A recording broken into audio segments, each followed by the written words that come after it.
Hello and welcome to The Big Picture. The brazen attack on Afghanistan parliament yesterday by the Taliban has made the world once again sit up and take note of what's happening in this war-torn country. Ever since the NATO forces withdrew in December last, the Taliban seems to have gotten back into action.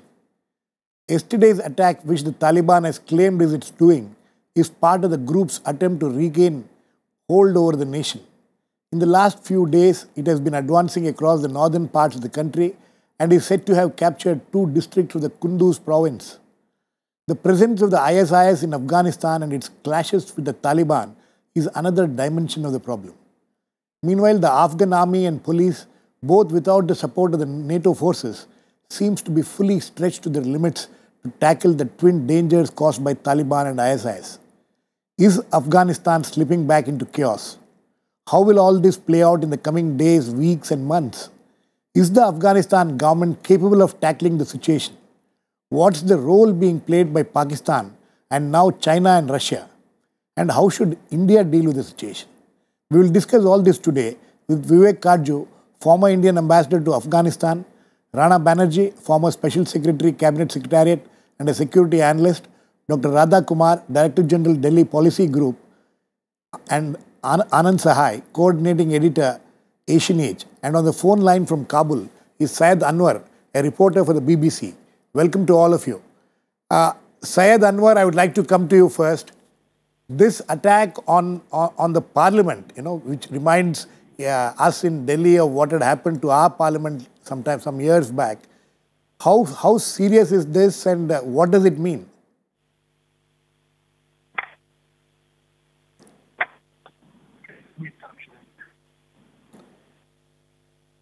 Syed, I think we have lost that. Have we lost that line? I think we have lost that line. Yeah, we'll go back to him. Mr. Katju, the same question to you. Look, I think in purely tactical terms, it shows that the Taliban have the capacity to penetrate both intelligence rings in Kabul, set up by the government and its agencies, as well as the defense rings in Kabul. So therefore, it is something which has to be taken seriously, and it was only fortuitous that no damage was caused. Yes. Of course, operationally, the Afghan unit that was there responded very well. That is. But if you see the video of that, it's inside the parliament, inside the chambers, you could see the... No, naturally. I mean, it was a very serious thing. But I think we've got to go a little deeper.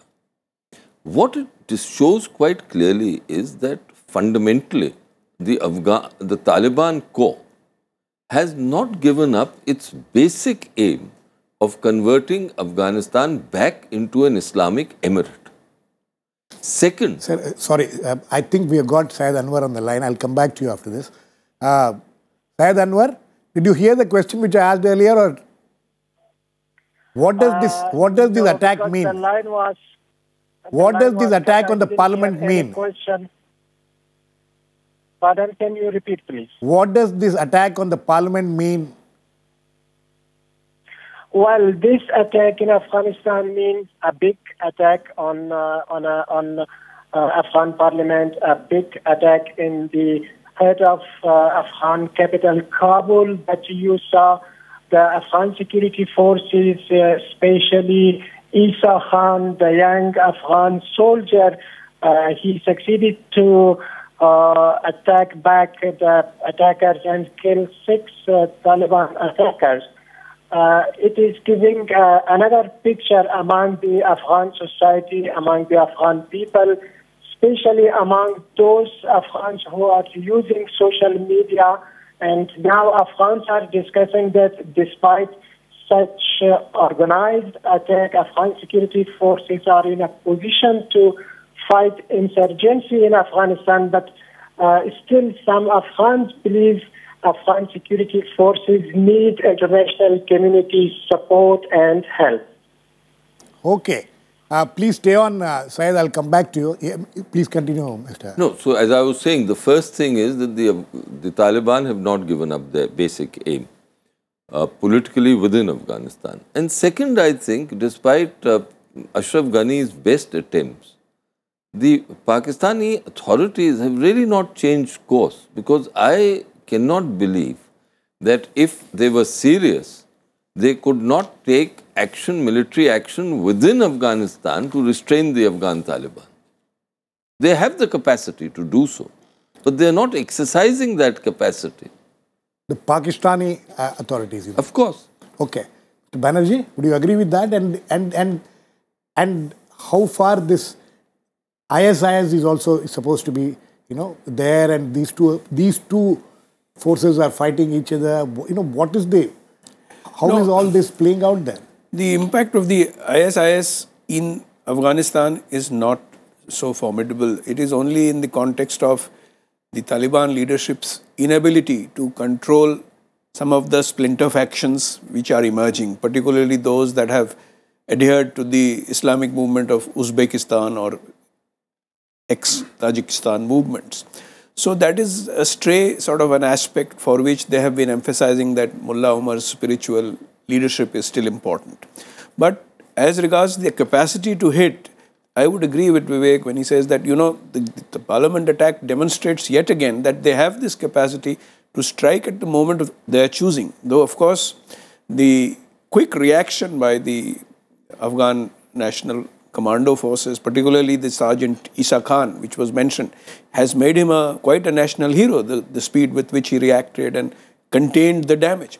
But in the north, Kunduz, for example, the fall of Chahardara and also Dasht-e-Arshi now, these two districts have quickly fallen to the Taliban. Right. So there are a lot of other reasons for this improper or civic administration at the local level, lack of coordination between the Afghan National Forces and the local police. All these factors are playing into the hands of the Taliban. And as regards the inability of the Pakistani authorities to control all of them, I wouldn't quite agree with Vivek that Pakistan army could control the actions of the Taliban inside Afghanistan. That may be difficult because younger commanders are not listening to the senior Taliban leadership who are based in safe havens inside Pakistan. Okay, that's interesting. No, but what action have they taken in Afghanistan, in Pakistan itself, Rana? They haven't taken any action against the Afghan Taliban, the Pakistanis. Okay. Radha Kumar? Can I come in on this? Yeah, Radha Kumar, I'm coming to you. The fact that this was expected. Where even last 2-3 years there has been this debate and discussion going on. What will happen in Afghanistan after the NATO forces have withdrawn? Now they have withdrawn. It's 6 months now. Still, you think that the withdrawal could have been made a little later? You think that it was where the NATO forces withdrew a little too early? Well, first of all, let me say that I'm really glad that all our friends in the Afghan parliament are safe. Secondly, let me underline that this is the first really big Taliban attack on Afghan parliament in a while. And it seems to be directed specifically at not only the fledgling Afghan democracy, but at the idea that the Taliban could enter peace talks which would respect the constitution and therefore the parliament of Afghanistan.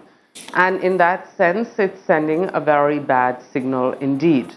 As regards what Vivek said, and Rana's counter to that, I would just say we should remember that the Pakistan army, along with the Afghanistan army, had a joint operation against the Tehreek-e-Taliban Pakistan in Afghanistan. So it is surely not beyond the bounds of imagination for them to also then cooperate with the Afghan security forces in countering the insurgency of the Taliban. And I think it's a very interesting idea that Vivek has put forward over here, that there is some obligation. If the Afghan security forces are going to cooperate against the TTP, then why should the Pakistani security forces not cooperate against the insurgency, whether it is a local commander of the Taliban or whether it is directed by the Quetta Shura? And now to your point. Timing-wise, I don't think it would make much of a difference whether it was done in December of last year or in December of this year. What is important to remember is that there is a bilateral security agreement with the United States and an agreement with NATO to support, assist and train the Afghan security forces. And at this point in time, it is really important that both the United States and the NATO work very closely in helping the Afghan security forces develop proper planning for how to combat the insurgency. Kunduz, as we know, has been under attack now for many months. And it is not surprising that yet another district has fallen.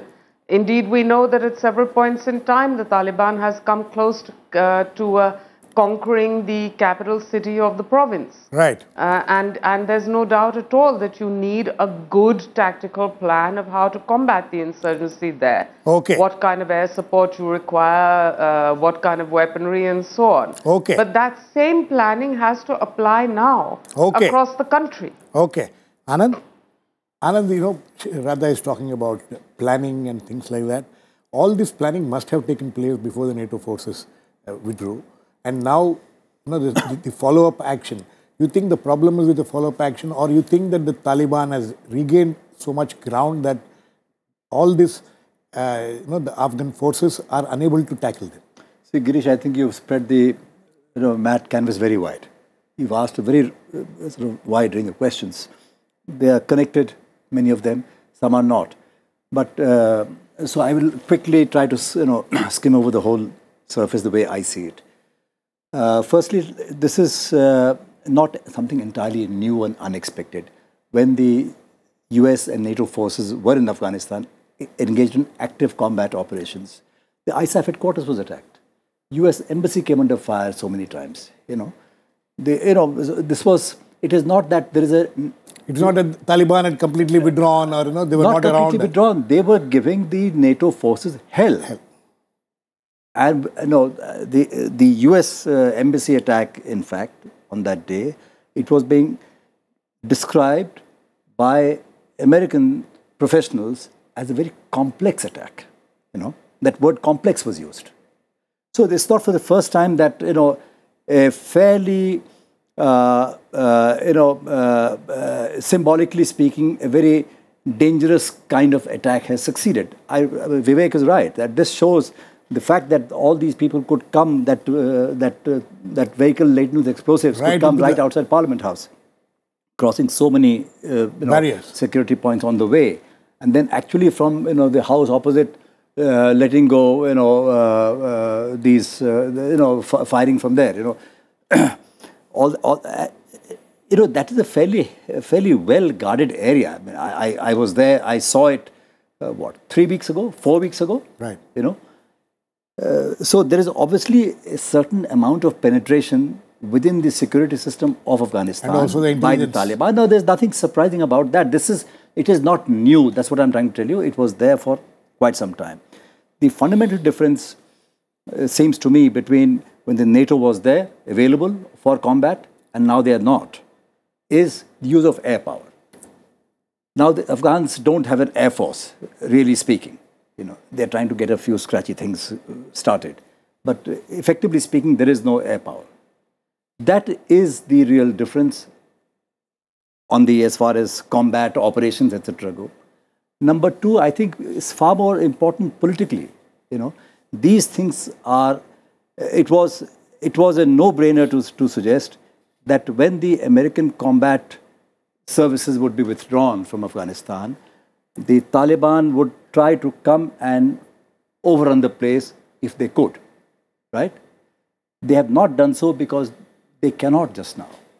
It is possible that they will take some district, the district in Afghanistan is not like a district in India. It's not a huge territorial entity, okay?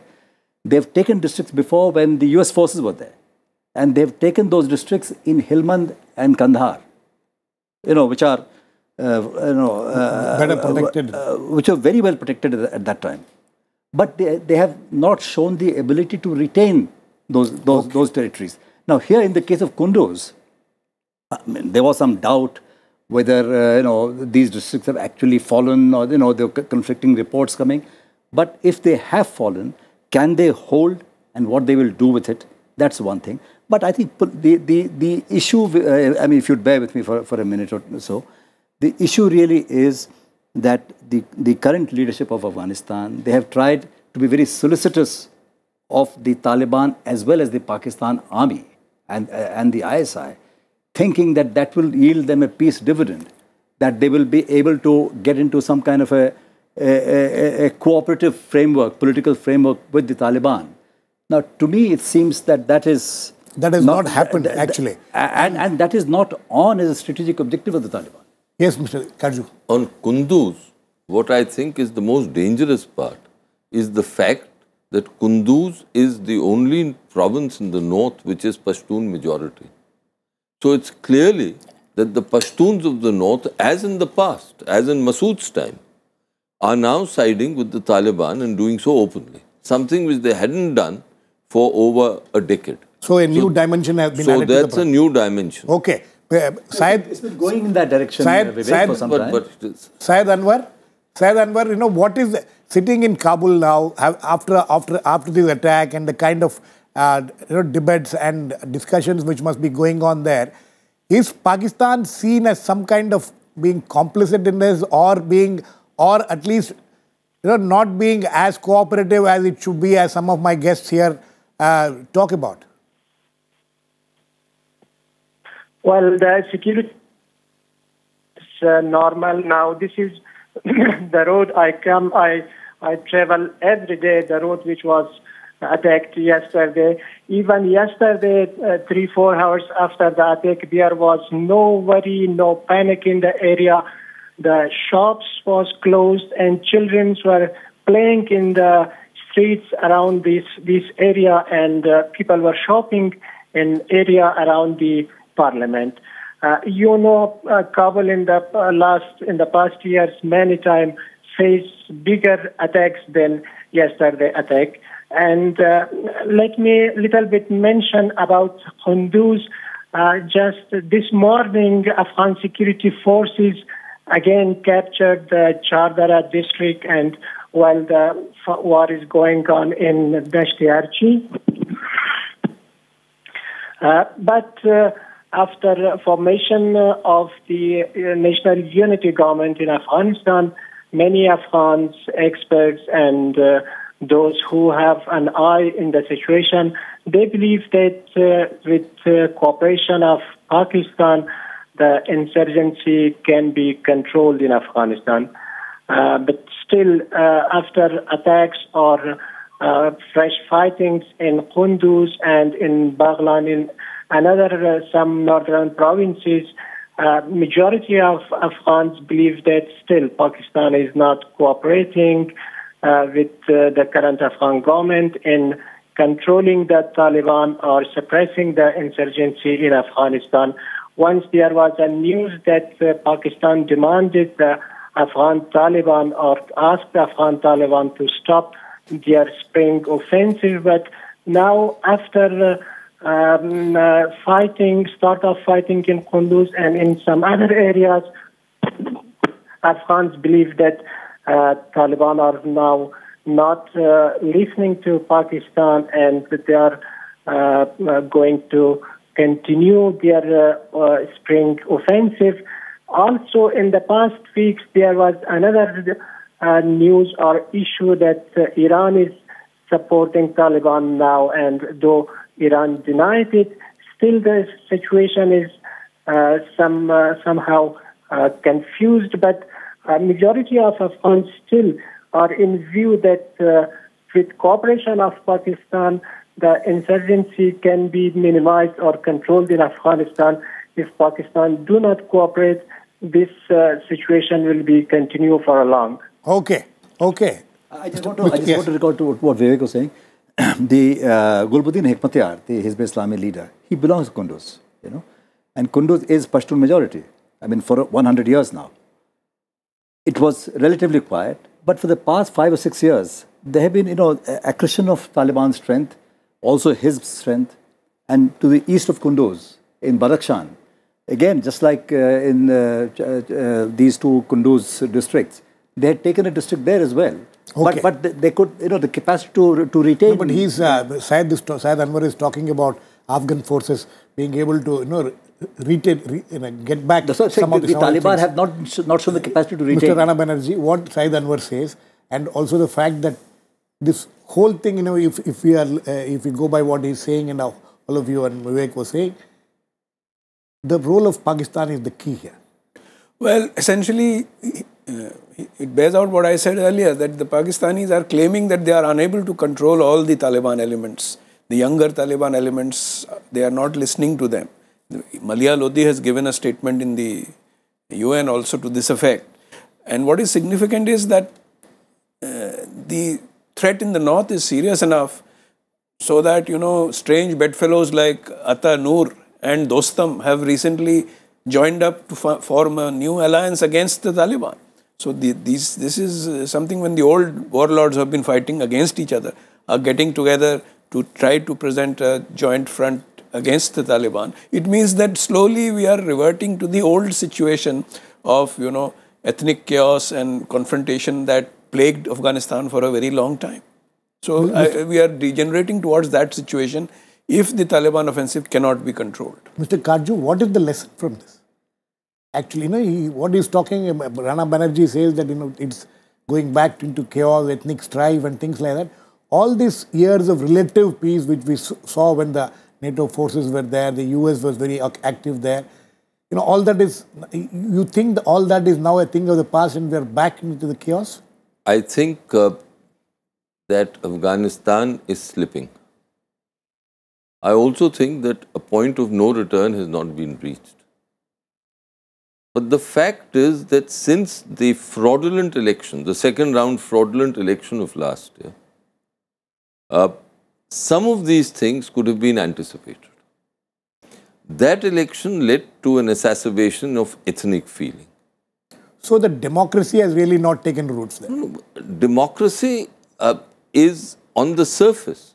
Below the surface, there is the old power play going on.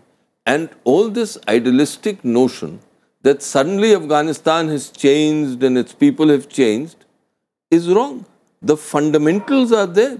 After all, there was this concerted move to remove the leaders of the Afghan jihad. And I do believe that they had developed roots in Afghan society, even though many of the urban Afghan elites did not like this. Many, especially those who had returned from abroad, of which President Ghani is a prime example. Exactly. But what has happened? These elites have had to compromise with those people. But more than that, now that push is coming to shove, it is those warlords, so-called, within inverted commas, who will have to bear again the brunt of the onslaught of the Taliban. My last point, what is happening in Balkh? I think Rana mentioned this joining hands of Atta and of Dostam. There again, let us not forget that in Balkh there is a sizable Pashtun population. So again, this is a revival of the old situation of the 90s. And it's getting to be dangerous. Okay, Radha Kumar, would you agree with that? And also, this whole peace process thing is at this point of time is a mirage?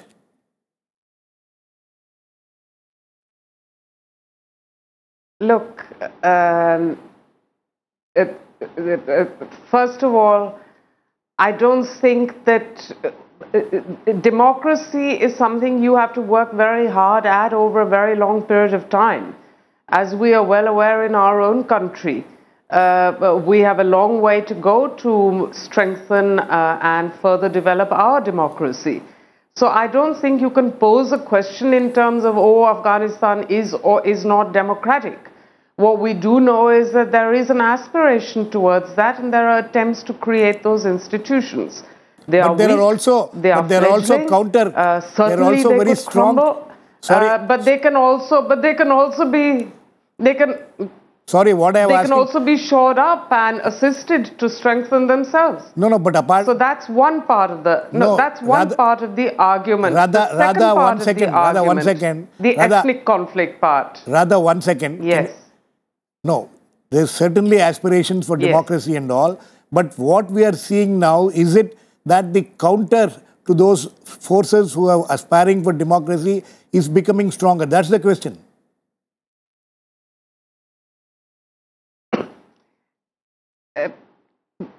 Yes, there has been a weakening. The transfer of power was not smooth despite claims that it was. We see many gaps and vacuums that are springing up into which different forces are stepping. And that is to be expected and should be no surprise to us. Now you ask the question about a peace process. Many people, it can be debated whether there has yet been a peace process or not. As far as the Taliban is concerned, efforts to reach out have been ongoing for the past 8 or 9 years. Very little has actually materialized. Pakistan recently has offered to help and said that they will deliver. And the question remains, whether or not they can counter the insurgency is a separate matter. What we do know is that they are in a position surely to bring some of the older leadership to the negotiating table. And that process is very, very slow, and we have not seen actually a substantive development in that regard. We've seen some lower level people, but we have not seen any high level people coming. Okay. And the real question here would be supposing tomorrow some members or some of the top leadership of the Quetta Shura were to meet some of the Ghani appointed interlocutors, what impact would that have on the insurgency? Very likely the insurgency would actually exacerbate for a period of time. Okay. Because there's a lot of messaging, signaling, rebellions, internal power struggles and so on that are inevitable and that are ongoing. Okay. So we should not think that because there is a rise in violence, initiatives towards talks are at an end or come to an end. Okay. What we should understand is how very difficult and what are the huge obstacles and resistance towards it. Okay. Yes, Mr. Katju. Look, there are certain realities. One, the Afghan Taliban are Pakistan's instrument. Pakistan is not willing to change that instrument. Two, the Afghan Taliban have not changed either theologically or ideologically. They cannot share power.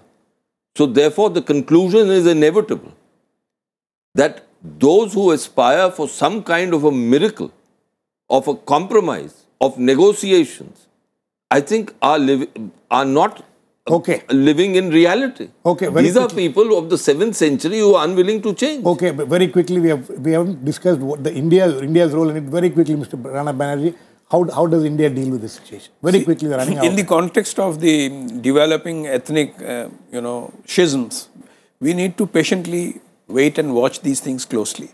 And we should not panic about the extent of Pakistani influence or, improvement in relations with, the new government in Afghanistan, because this will unravel.